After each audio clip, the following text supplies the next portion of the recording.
রমজান মাসের রোজা ফরজ, তো শুধুমাত্র রোজা ফরজ, হ্যাঁ রোজা রাখতে হবে, এটুকু জ্ঞান অর্জন যথেষ্ট? জি না। তাহলে রমজান মাস এখন শুরু হয়নি, তার আগেই রমজান মাসের প্রস্তুতি হিসাবে আপনাকে রমজান মাস সম্পর্কে জ্ঞান অর্জন করতে হবে। রমজান মাসের রোজা রাখার বিধান, বিধিবিধান, মাসলা মাসাইল সেগুলো জানতে হবে আপনাকে।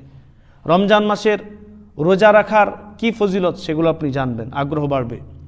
রোজা মাসে রোজা কিভাবে রাখবেন সেটা আপনাকে জানতে হবে। রোজা অবস্থায় কোন কোন কাজগুলি করা নিষেধ, কোন কোন কাজগুলি করতে হবে আপনাকে। রোজা রেখে আপনি কোন কোন কাজগুলো একদমই করতে পারবেন না, যেগুলো করলে রোজা ভেঙে যাবে, কোন কোন কাজগুলি করলে রোজার আপনার দুর্বল হয়ে যাবে, সে সমস্ত কাজগুলি আপনাকে জানতে হবে, আমাদেরকে জানতে হবে। রোজা মাসের প্রস্তুতি বলতে এটা বোঝায় না যে আপনি রোজা মাসের প্রস্তুতি হিসাবে, যেরকম আমাদের দেশে অনেকেই রোজা মাস শুরু হলো কি তার আগে থেকেই সুহুরে কি খাবে, ইফতারি কি করবে সেটার কেনাকাটাতে ব্যস্ত। কিন্তু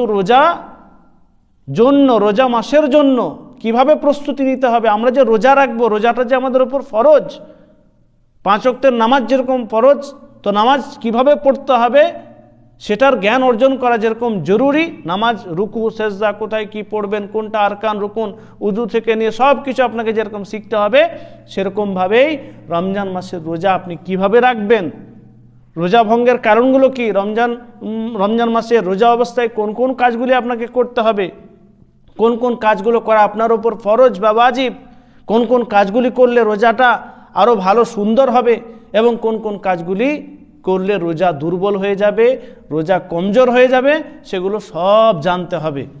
কারণ ফরজ রোজা এটা আপনার আমার উপর যেরকম ফরজ, সেরকমভাবে রোজা সম্পর্কে জ্ঞান অর্জন করাও কিন্তু ফরজ। ফলে রমজান মাসের প্রস্তুতি হিসাবে রমজান মাসের বিধিবিধান সম্পর্কে, রমজান মাসের আহকাম ও মাসাইল সম্পর্কে আমাদেরকে জ্ঞান অর্জন করতে হবে।